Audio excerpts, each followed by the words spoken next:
Acne को लेकर अगर आप परेशान हैं, एक्नी दानों के बाद रह जाने वाले निशानों से अगर आप परेशान हैं तो ये वीडियो उन्हीं के लिए है जिनके दाने बहुत ज़्यादा हैं, यानी टीन एजिंग गर्ल्स और बॉयज़ के लिए। यानी 15 साल के बाद डेफिनेटली उनके चेहरे पर एक्नी आना स्टार्ट हो जाती है। आपने इस जेल को बनाकर इस्तेमाल करना है, बहुत ही सिंपल सा है।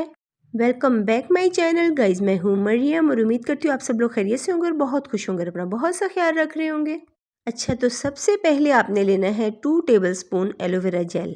एलोवेरा जेल आपने मार्केट वाला इस्तेमाल करना है। और अब इसमें ऐड करना है टी ट्री ऑयल। 1 चम्मच आप टी ट्री ऑयल का इसमें डाल दें। टी ट्री ऑयल बहुत ही आसानी से हर जगह से मिल जाता है, मगर ऑर्गेनिक और प्योर होना चाहिए। अगर आप अपनी स्किन को लेकर सीरियस है ना, तो प्लीज़ टी ट्री ऑयल ज़रूर डालें, क्योंकि इससे ज़्यादा बेस्ट रिज़ल्ट एक्नी को लेकर कोई और प्रोडक्ट या कोई और ऑयल नहीं देगा। अब आपने इसमें ऐड करनी है 1/2 टीस्पून हल्दी।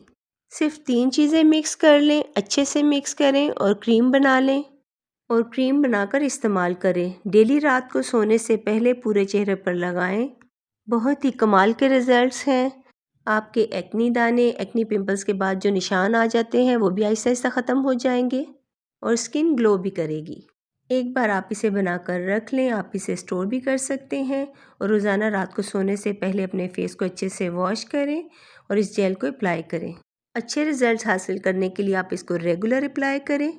और अगर वीडियो अच्छी लगी हो तो लाइक शेयर ज़रूर कर दें और चैनल को भी सब्सक्राइब कर दें और बेल आइकन को ज़रूर प्रेस कर दिया करें ताकि हर आने वाली वीडियो आप तक आसानी से पहुंच सके। मिलते हैं नेक्स्ट वीडियो में, अपना बहुत सा ख्याल रखिएगा। Bye bye.